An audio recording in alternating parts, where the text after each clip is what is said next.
hoje, né? Porque vai ter um casamento aqui, a gente já deixou já organizado, que ontem teve um ensaio,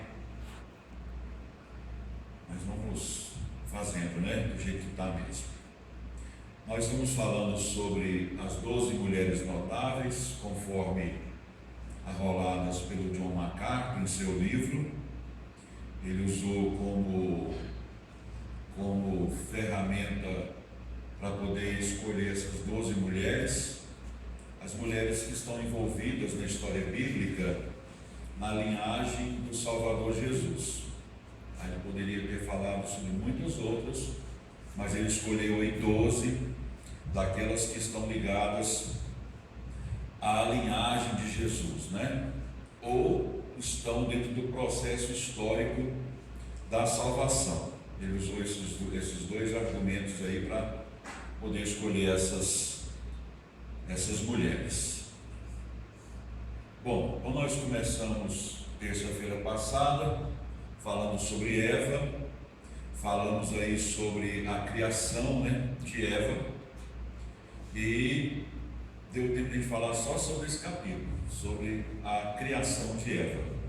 Hoje a gente vai falar sobre a tentação de Eva e outros pontos também, se alcançarmos aqui o tempo necessário para falarmos. Se não, a gente deixa para terça-feira que vem. A gente combinou aqui terça-feira passada que essa série de estudos a gente vai fazer ela sem pressa, sem correria. Vamos fazendo, né, sem pressa, porque às vezes a gente quer passar muita informação e às vezes a pessoa acaba não compreendendo aquilo que Deus quer falar para ele. Então vamos fazer sem pressa, sem correria, porque assim fica melhor para a compreensão de todos. Vou pedir o Caio aí para ir já passando os slides, até chegar, Caio, onde está a tentação de Eva, por favor. Isso, obrigado. Pode deixar aí. Abram a Bíblia de vocês em Gênesis capítulo 3. A gente vai meditar aí nesse capítulo, que é o capítulo onde se encontra aí a tentação. Capítulo 3 de Gênesis, ele traz o relato de como que se deu a tentação de Eva. A Bíblia fala que uma serpente, né, começou a dialogar com Eva. A Bíblia lá em Apocalipse, capítulo 12, deixa bem claro que aquela serpente ali estava sendo usada por Satanás. Tanto é que Satanás, lá no capítulo 12 de Apocalipse, é chamado de a serpente, uma referência, né, à sua perspicácia para enganar pessoas, né? Seu bico doce, né? Facilidade para enganar. Então lá em Apocalipse 12 e também capítulo 20, versículo 2, há uma referência sobre Satanás dentro desse aspecto, né? Ele é um enganador. E também uma referência ao fato de ele ter enganado Eva.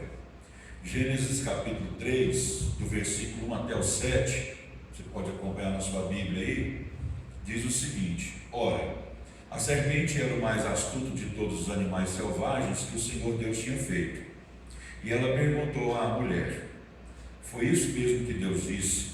Não comam de nenhum fruto das árvores do jardim? Respondeu a mulher à serpente: podemos comer do fruto das árvores do jardim.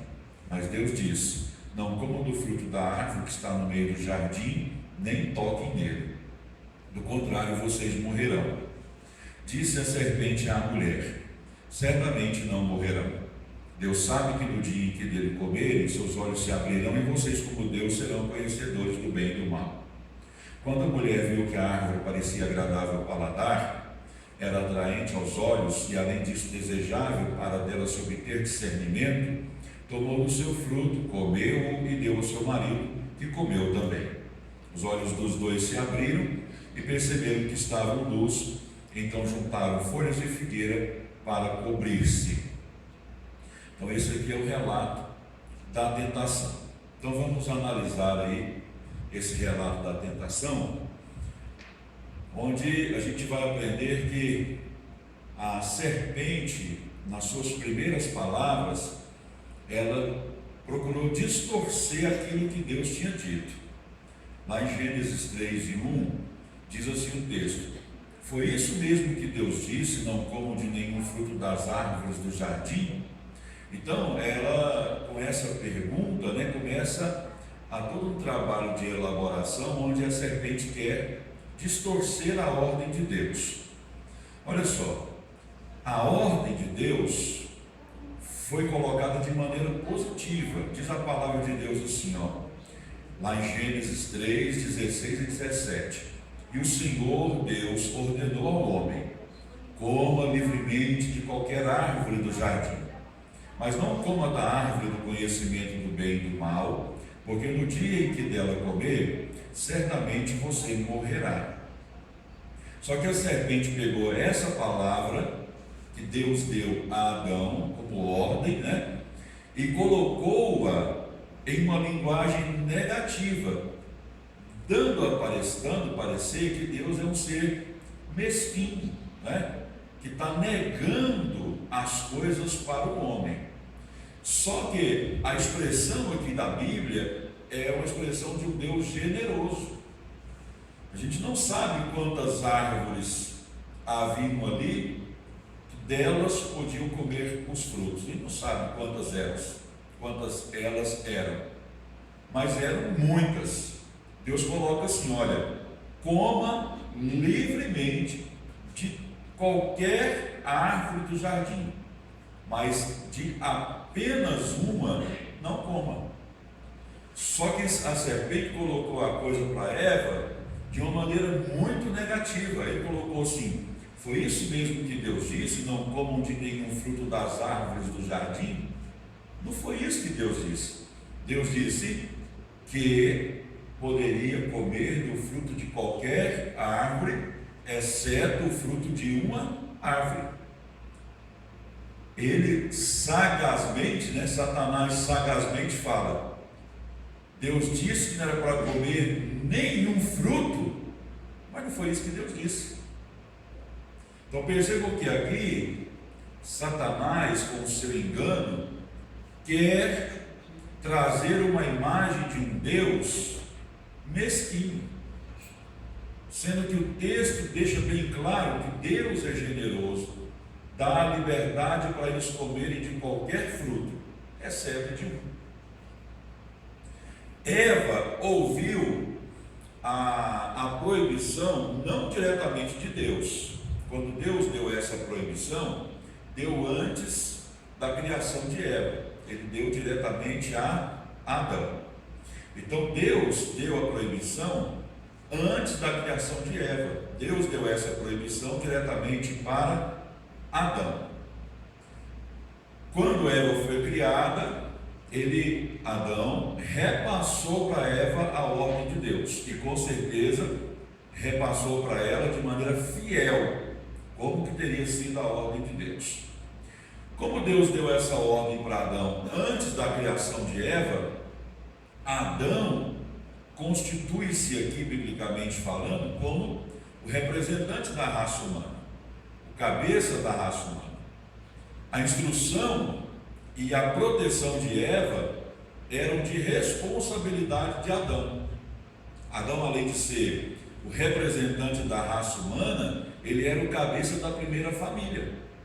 Então tudo que acontecesse ali era de responsabilidade dele, porque ele era, de uma certa forma, o guardião da santidade de Deus ali.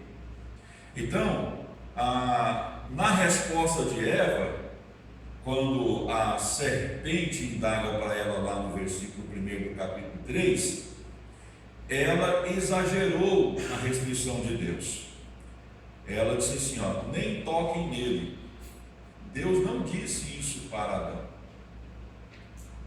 Então Eva também diminuiu a severidade da advertência divina.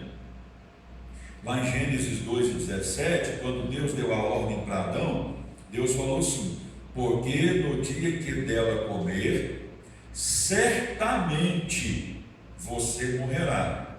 Então esse certamente aí coloca uma severidade uma seriedade nessa ordem.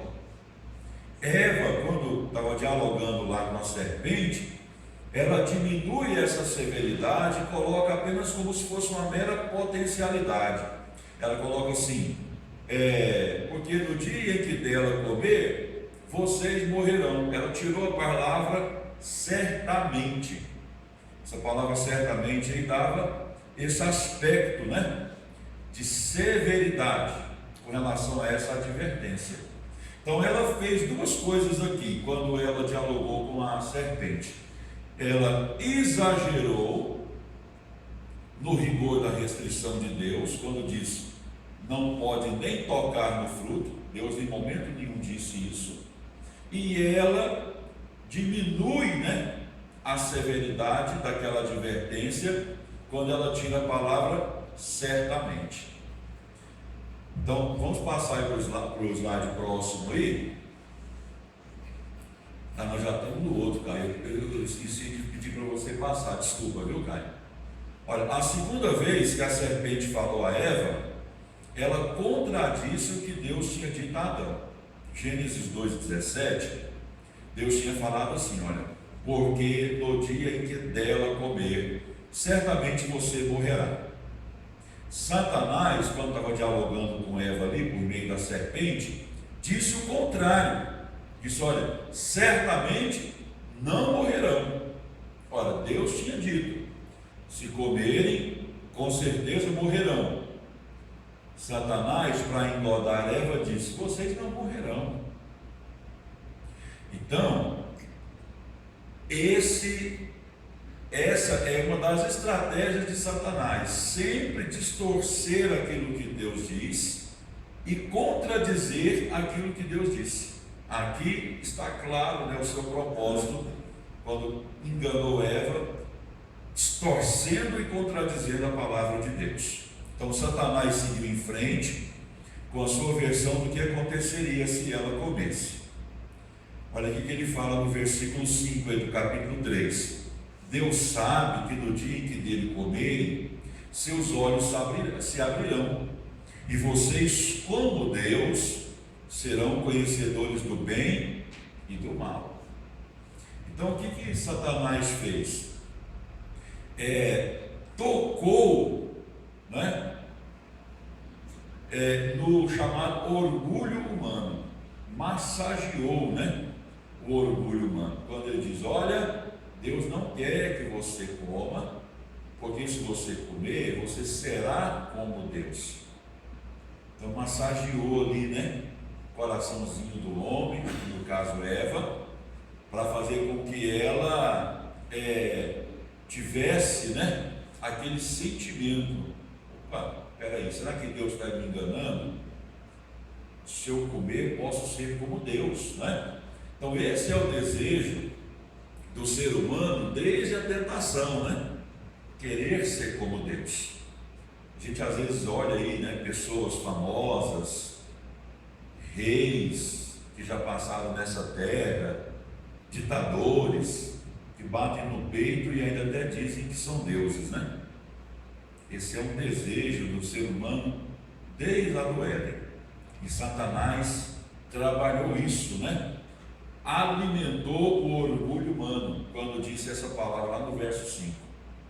Deus não quer que você coma, porque se você comer, será como ele. Versículo 6 do capítulo 3 diz assim: quando a mulher viu que a árvore parecia agradável ao paladar, era atraente aos olhos, e além disso, desejável para dela se obter discernimento, tomou do seu fruto, comeu e o deu a seu marido, que comeu também. Então veja bem, aqui a questão dos desejos naturais estão em evidência. Olha só, observemos os desejos naturais que contribuíram para a confusão de Eva. Os apetites do corpo, ela viu que era bom para se comer. Sua sensibilidade estética, né, era agradável aos olhos. Sua curiosidade intelectual era desejável para a sabedoria. Olha só, todos esses desejos naturais que cada um de nós tem, não são maus em si mesmos.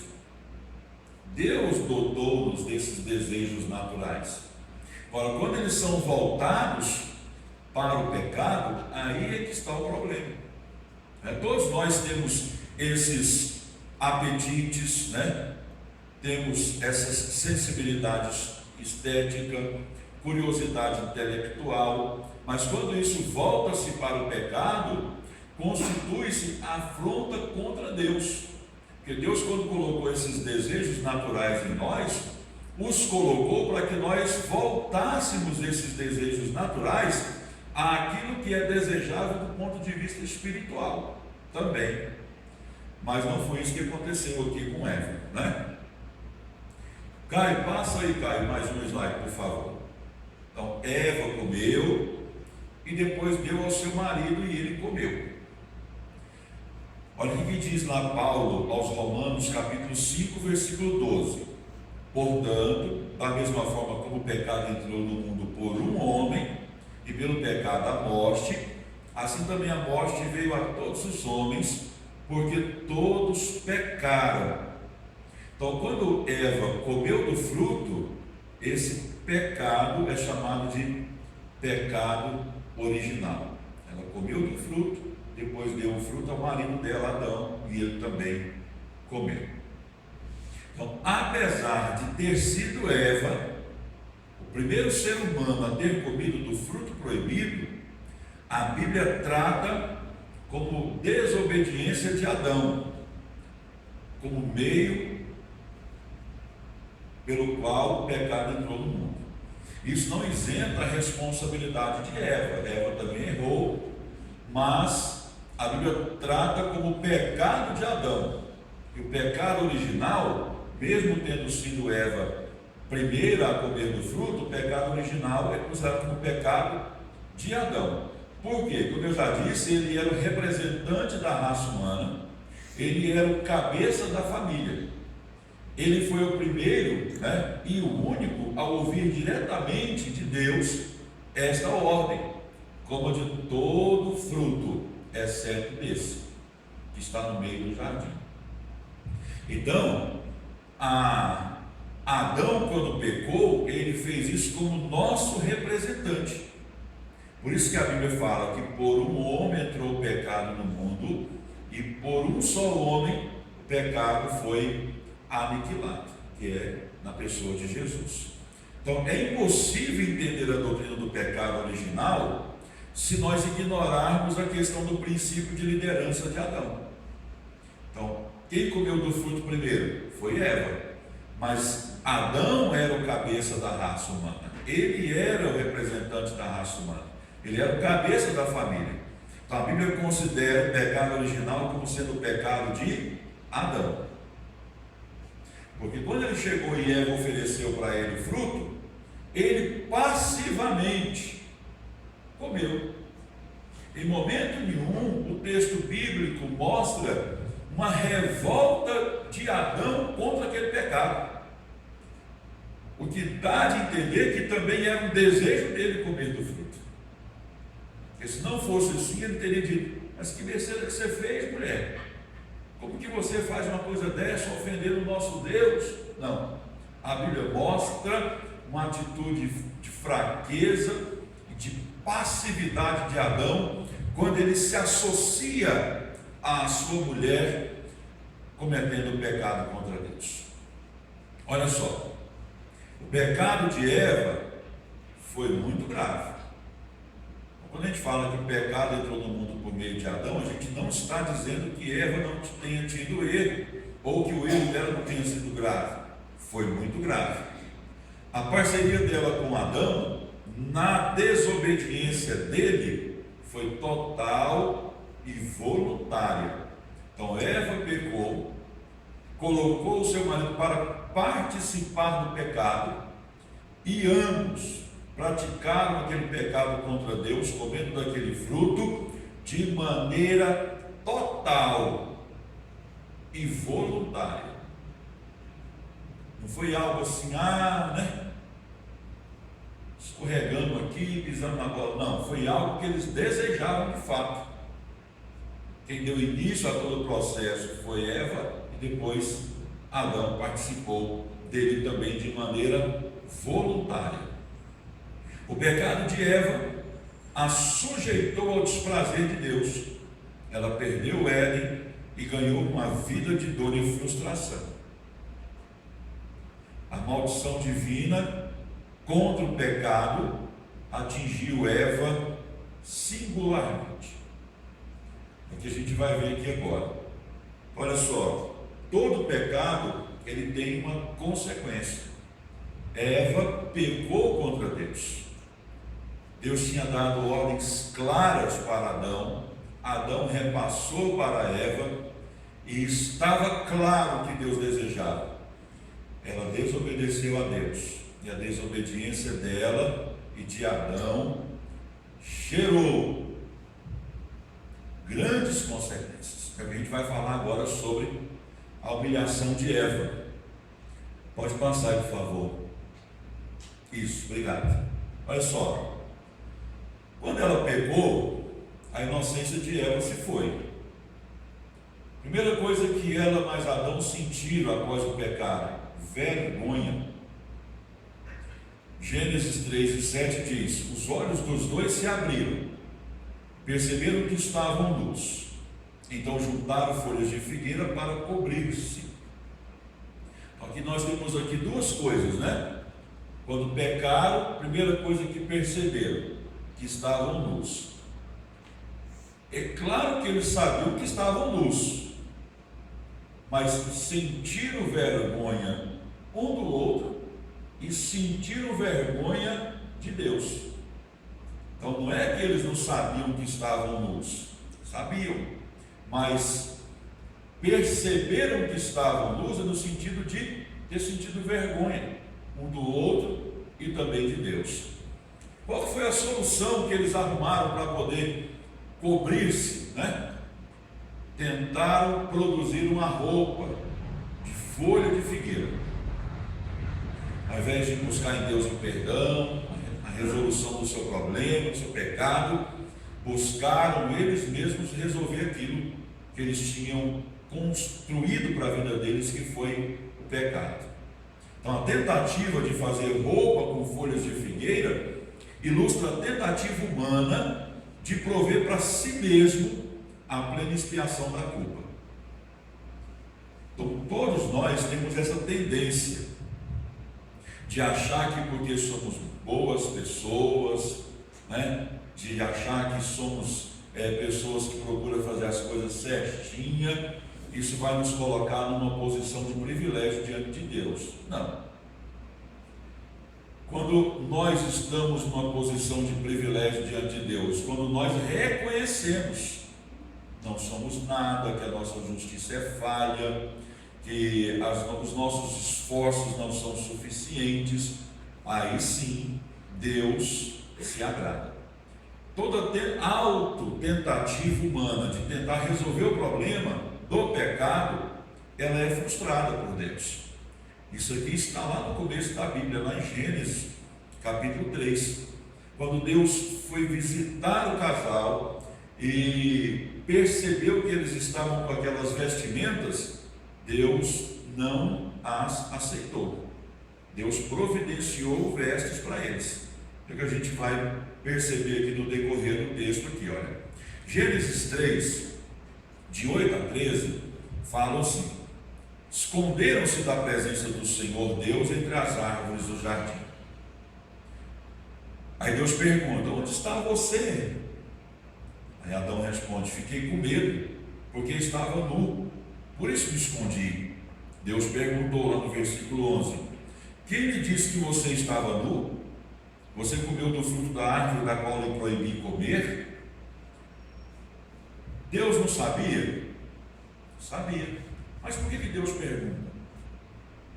Para dar ao homem a oportunidade de se arrepender. Quando Deus faz essas duas perguntas, né? Quem te disse que estava nu? você comeu do fruto que eu lhe proibi comer? Deus está dando ao homem uma oportunidade para se arrepender, se retratar. Mas sabe o que o homem fez? O homem jogou a culpa na mulher, e de certo modo em Deus também, porque ele falou assim no versículo 12, ó: foi a mulher que me deste por companheira, que me deu do fruto da árvore e eu comi. Então Adão joga a culpa diretamente em Eva. Olha, Eva que é a culpada, ela comeu e me deu. E depois joga a culpa indiretamente em Deus, quando ele diz: foi a mulher que o Senhor me deu. Ao invés dele se retratar, pedir perdão, reconhecer o seu erro, ele passa a acusar outras pessoas. A história se repete até hoje, né? A história se repete até hoje, porque é muito mais fácil a gente colocar a culpa nos outros, dos nossos erros, do que assumirmos as nossas culpas.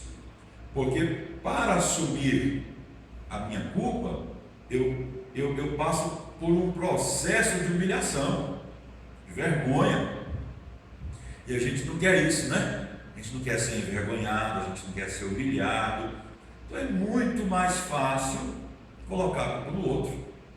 Quantas pessoas saem da igreja, irmão, e a gente sabe que a vida dessa pessoa não estava condizendo com a verdade cristã, com uma vida de santidade.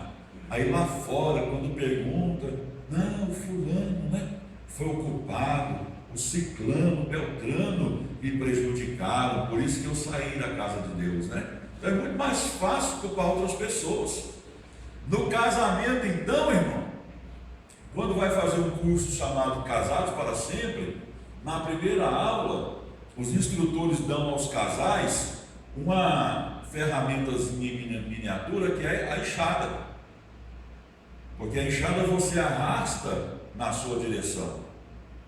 Na maioria das vezes a pessoa usa a pá, né? Joga na direção do outro. Está vendo? Você ouviu? Está vendo aí? Então, esse problema do ser humano de culpar o outro, isso é lá do Éden, lá do Éden. Aí Deus pergunta para a mulher: que você fez? Deus sabia, mas está dando para ela também, assim como deu a Adão uma chance para se retratar. Ela se retratou? Não, botou a culpa na serpente. Respondeu a mulher: a serpente me enganou e eu comi. Então veja bem, a serpente a enganou parcialmente, sim, mas a serpente não colocou o fruto na boca dela e obrigou ela a comer. Ela comeu porque quis. Tiago fala sobre isso, lá em Tiago capítulo 1 versículo 14, que todo pecado produzido, ele acontece por causa da nossa cobiça. Nós é que cobiçamos o pecado. Aquele pecado fica gerando dentro de nós até que ele venha à luz, por causa da nossa cobiça. Mesmo que Satanás, aqui na figura da serpente, tenha tido esse papel de enganar, né, de distorcer as coisas, Eva é culpada, sim. Assim como Adão é culpado, sim. Ele não podia responsabilizar Eva e muito menos Deus. Ele tinha que ter assumido a sua culpa. Eva não podia ter responsabilizado a serpente. Ela tinha que ter assumido a sua culpa. E não foi isso que eles fizeram. Bom, então vamos ver aqui, né? Próximo slide aí, Caio. Esse aqui já está resolvido. Gênesis 3, 14 até o 19. Acompanhe, por favor, na sua Bíblia. Então, mediante a atitude do homem e da mulher em não se arrependerem, quando Deus deu a oportunidade para eles, Deus então pronuncia maldições que vêm sobre o homem, sobre a mulher e sobre a serpente também. Para que a gente entenda melhor, né, do ponto de vista aqui do objeto do nosso estudo, que é Eva, a gente vai começar de trás para frente, como está explicando aí no slide, né? Mas primeiro vamos ler o texto aqui, Gênesis 3, 14 ao 19. Então o Senhor Deus declarou à serpente. Então, primeira palavra de julgamento, de juízo, foi sobre a serpente. Uma vez que você fez isso, maldito é você entre todos os rebanhos domésticos e entre todos os animais selvagens.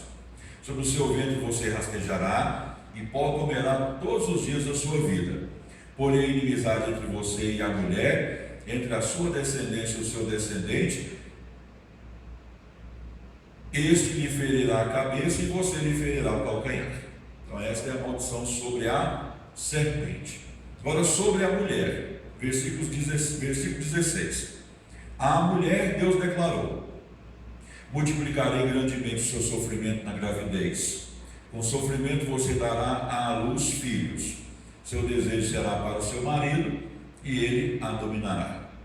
Agora a maldição sobre o homem, versículo 17 a seguir.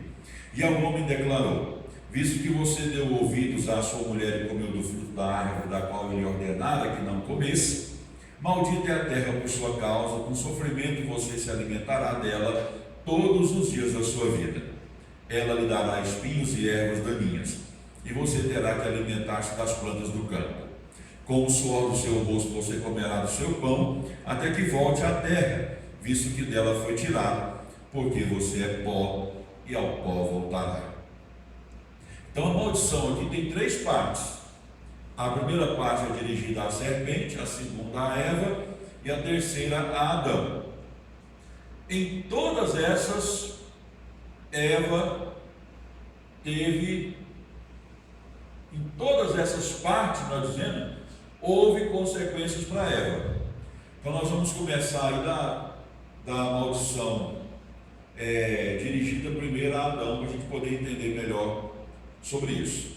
Então, olha, a maldição teve três partes: uma a serpente, uma a Eva e uma a Adão.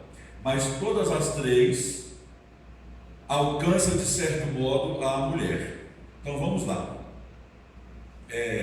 Próximo slide, por favor. Isso. Olha, a maldição de Adão não se aplicava somente a ele, mas toda a raça humana, inclusive com mudanças no ambiente da terra. Assim, a maldição sobre Adão teve implicações imediatas e automáticas também para Eva e todos os seus descendentes. Porque se a terra seria prejudicada por causa do pecado, Eva, estando na terra, ela também teria prejuízos, né? Então, a perda do paraíso e a mudança da natureza significam que a vida de Eva e de Adão seria cheia de consequências onerosas. Então, assim como a vida de Adão seria mais difícil, porque do suor do rosto ele teria que comer, a terra produziria espinhos, abrolhos, ervas daninhas, Eva também teria que experimentar isso, nessas dificuldades da terra. Então, a maldição de Adão, ou a Adão, alcança também Eva, porque ela é parte da vida de Adão, como esposa dele. Então, vamos ver aqui no versículo 16. A mulher, ele declarou: multiplicarei grandemente o seu sofrimento na gravidez. Com sofrimento você dará à luz filhos. Seu desejo será para o seu marido, e ele a dominará. Então essa maldição aqui trata diretamente de Eva e tem dois elementos importantes. O primeiro elemento está na palavra multiplicarei, que está no versículo 16. E a segunda na frase seu desejo. Então, o primeiro elemento, multiplicarei, e o segundo elemento, seu desejo. Então vamos analisar aí, o que é esse multiplicar aí? A multiplicação da dor e do sofrimento associados ao nascimento de filhos. Agora, no mundo caído, a dor e as dificuldades físicas seriam parte da rotina da mulher, e no parto essa dor seria multiplicada grandemente. Então Eva Se não tivesse pecado, teria uma gestação menos complicada e um parto menos dolorido, menos difícil. Com o pecado, isso é multiplicado, dores e sofrimentos. Então, aquilo que deveria ser só motivo de alegria, que era concepção e o nascimento, a concepção e o nascimento de um filho, torna-se algo mais complicado, mais difícil, né? Algumas mulheres, antes do advento e da cesárea, morreram no parto. Crianças que não viraram, contrações que não vieram, dilatações que não aconteceram. À medida em que o mundo, né, torna-se mais doente por causa do pecado, essas dificuldades vão aumentando. Então, a mulher, Deus diz: multiplicarei grandemente o seu sofrimento na gravidez. Com sofrimento você dará à luz filho. Então, o primeiro elemento dessa maldição direta à mulher é justamente essa questão, a multiplicação da dificuldade, né, na gravidez. Segunda, diz lá o versículo: seu desejo será para o seu marido, e ele a dominará. Antes da queda, o relacionamento entre esposos era para ser um relacionamento perfeito. A mulher entendendo o seu papel no casamento, sendo sujeita ao seu marido, e o homem entendendo o seu papel no casamento e não abusando dessa liderança, dessa autoridade que lhe é dada. Então, a partir do pecado, há como se fosse uma luta, né? Para que os papéis sejam invertidos. Então, uma luta que aconteceria no relacionamento com o marido. Antes de Adão pecar, sua liderança era sábia, amável e terna. Antes de Eva pecar, sua submissão estava ligada à mansidão e à modéstia. Mas o pecado mudou isso. Ela se ressentiria do domínio do marido e desejaria obter domínio sobre ele. A tendência dele seria reprimi-la de maneira rude e dominadora. Não é isso que acontece hoje, uma verdadeira guerra. Existe até novela, né? Guerra dos sexos, tem filme aí, diversos nessa área, propaganda comercial, novela, a gente assiste isso todo dia. As mulheres, né, não entendendo que foram criadas por Deus para serem parceiras, tornaram-se rivais. Deus já disse isso lá no Gênesis, né, quando diz para a mulher: o seu desejo será para o seu marido, ou seja, ele é o líder da família, mas você vai desejar ser esse líder, e ele não vai aceitar. E ao invés de ser humilde, amável, né, terno, ele vai se voltar contra você. E é isso que tem acontecido ao longo desses milênios. Hoje, pior ainda, né? Até mesmo dentro da igreja, quando você fala que a mulher ela é submissa, ou deve ser submissa ao marido, e o marido deve amá-la e respeitá-la, muitas mulheres da igreja nem aceitam isso, porque acham que submissão é como se fosse um papel de escravidão, e não é. A dona Emília trabalha na SMT, ela tem autoridade para passar e sair multando carros. É porque ela é melhor do que eu, que sou um simples motorista? Não, porque ela está investida dessa autoridade. Se você estiver passando numa rua aí da Vila Canaã e tiver uma blitz, você vai raciocinar assim: quem esses guardinhas estão achando que é para mandar eu parar? Eu vou acelerar o carro. Isso é loucura, ninguém faz isso. E se ele te parar e pedir seu documento, você vai falar para ele assim: quem você acha que é para você pedir meus documentos? Isso é loucura, gente. Ele não é melhor do que eu, nem eu sou melhor do que ele. Mas ali ele está exercendo um papel de autoridade sobre mim.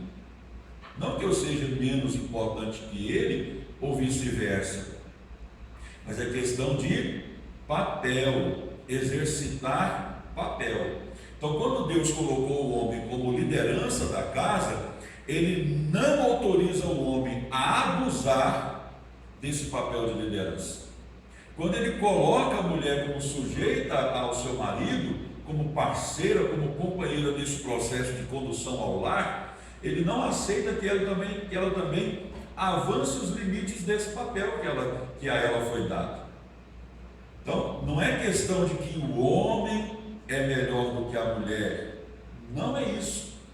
É questão de papéis. E os casamentos muitas vezes não duram porque esses papéis se invertem ou não são respeitados. Deus já disse isso, irmão, lá no Gênesis capítulo 3, versículo 16. Seu desejo será para o seu marido, ou seja, você não vai querer aceitar a liderança dele, e ele vai te dominar, ou seja, ele vai ser rude com você por causa disso. A história da humanidade mostra, irmão, que isso sempre foi um problema. O que foi que aconteceu da consequência do pecado, né?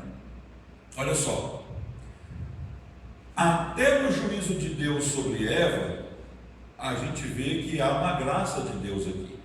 Olha o que ele fala aqui. O autor do livro fala, eu copiei aqui o texto.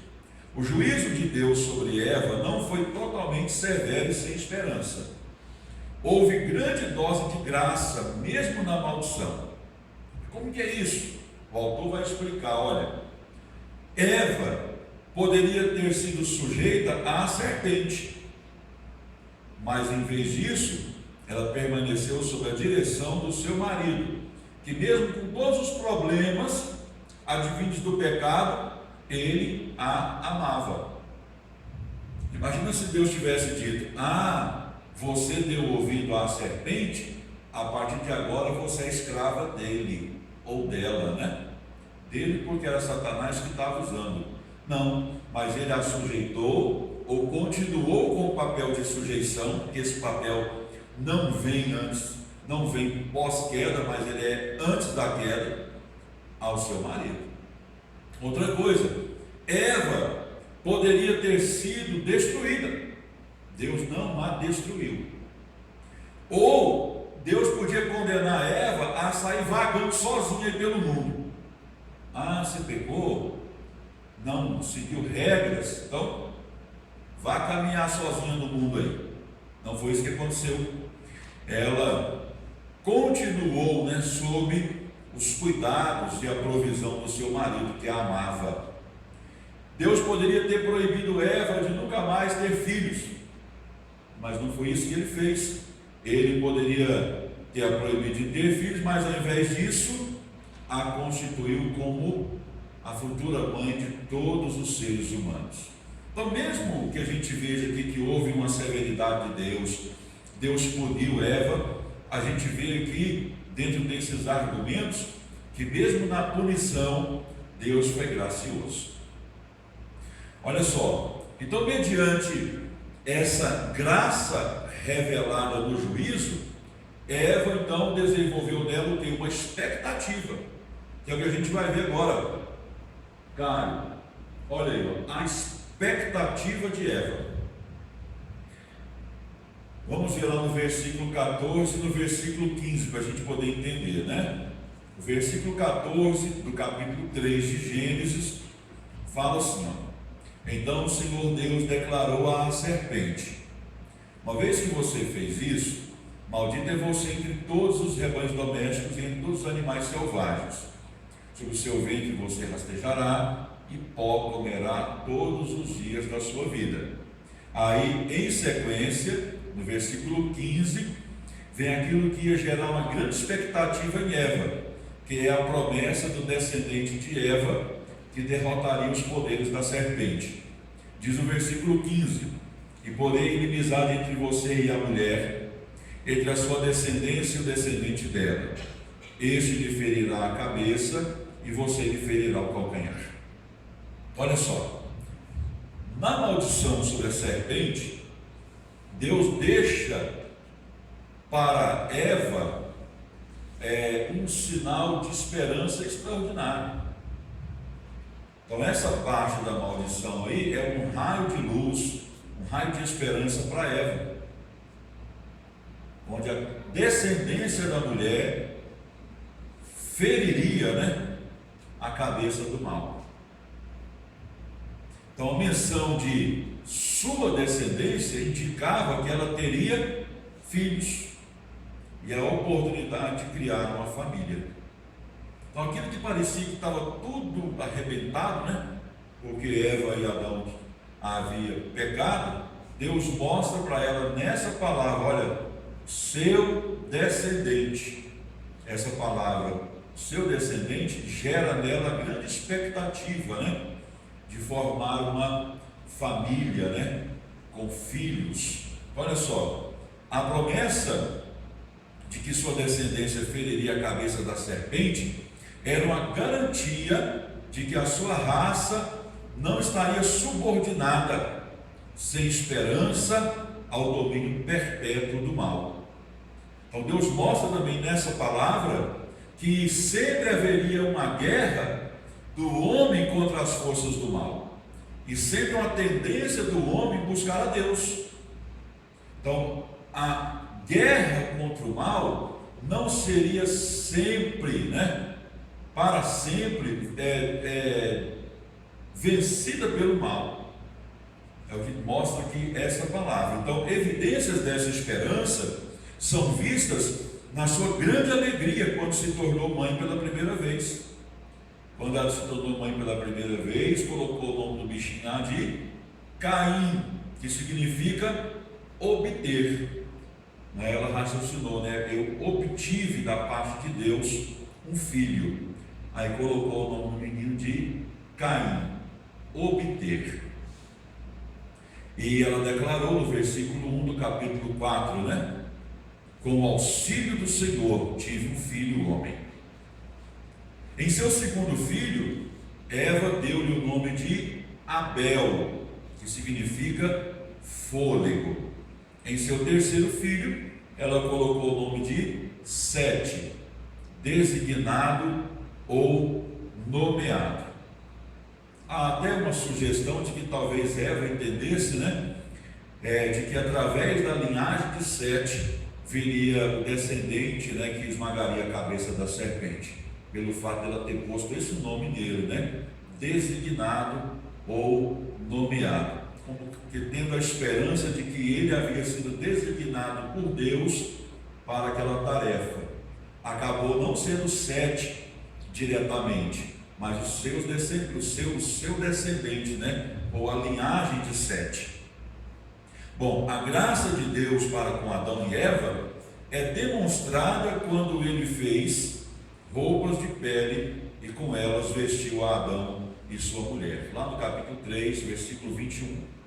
Deus não aceitou aquelas vestimentas que Adão havia feito para cobrir-se, né, tanto ele quanto Eva, e Deus mesmo fez vestes para o homem e para a mulher. As vestes que o homem havia produzido para si mesmo eram de folhas de figueira, como uma tentativa, né, de autojustificação. Deus não aceitou. Deus queria deixar bem claro que a providência para resolver o problema do pecado deve vir da parte dele. Então Deus providenciou para o homem e para a mulher vestes de pele de animal. Com certeza um animalzinho inocente morreu para produzir as vestes ali para o homem e para aquela mulher. Então, de maneira figurada, né, ali no Éden, com aquela ação de Deus de matar um animal e dele tirar a pele para produzir vestimentas para o homem e para a mulher, de maneira figurada, representativa, estava ali a pessoa de Jesus, que é aquele que produz, né, as vestimentas espirituais para resolver o problema do pecado humano. Certo, meus queridos? Então, olha, eles, Adão e Eva, creram nessa promessa, a promessa de que a descendência deles esmagaria a cabeça da serpente. A Bíblia diz que Sete, filho de Adão e Eva, deu início a uma linhagem de pessoas piedosas. Está lá no capítulo 4, versículo 26. Então essa linhagem piedosa foi o legado de Adão e Eva. Então, mesmo tendo pecado, tendo sido expulsos do jardim, Adão e Eva deixaram um legado, né, de piedade através do terceiro filho deles, que foi Sete. Amém, meus queridos? Então, por hoje é só. Se alguém quiser fazer alguma pergunta e a gente souber responder, está aí aberto. Sim. Pastor, eu nessa parte eu vejo assim essa maldição de Deus, Sim. um sentimento muito humano, que quando alguém me provoca, eu vou e devolvo, eu xingo, eu brigo, eu desejo mal para a pessoa. Então eu senti de uma certa forma uma natureza muito humana de Deus, assim, ele deixou de ser divino e passou a ser mais humano do que Deus, na realidade. É o que acontece. A maneira como Deus trata conosco tem que ser nos nossos moldes. Não é Deus tratando com Deus, é Deus tratando com o ser humano. E Deus tinha que deixar bem claro a seriedade do pecado, a seriedade da desobediência. E a Bíblia utiliza de uma linguagem humana para poder descrever as ações de Deus, né? Então, alguns nem gostam de usar a palavra maldição, gostam de usar a palavra punição. Mas, de um certo modo, é uma coisa só, porque a punição é reter uma bênção, que é a mesma coisa da maldição. Então, Deus havia deixado ordens bem claras, tinha deixado todo um ambiente favorável para o homem não pecar, porque o homem ele tinha um ambiente extraordinário para viver, tudo colaborava para que ele fosse obediente a Deus. E mais do que isso, a Bíblia diz que Deus visitava o homem todo dia. Então o homem trocou a presença de Deus, a presença santa, abençoadora, pelo mal. Então isso não podia ficar impune, isso tinha que ter uma punição. Então não é que Deus deixou de ser divino e passou a ter atitudes humanas. Aí é que ele mostrou-se ser divino, por não fazer parceria com o mal, com o pecado. Essa é a ideia bíblica, certo? Então Deus ele sempre pune o mal. E isso está enquadrado em uma das qualidades de Deus, chamada de justiça, outra que é chamada de santidade, por aí vai. Então Deus, ele não deixa de ser Deus quando ele pune. Ele não é só Deus quando passa a mão na cabeça das pessoas. Ele não precisava passar a mão na cabeça, mas falar, olha, vou deixar vocês seguirem seu caminho, vai haver sofrimento nesse caminho que vocês fizeram opção, mas não como uma maldição. É porque a palavra maldição, muitas vezes a gente não entende bem, por isso que alguns a trocam por punição. Mesmo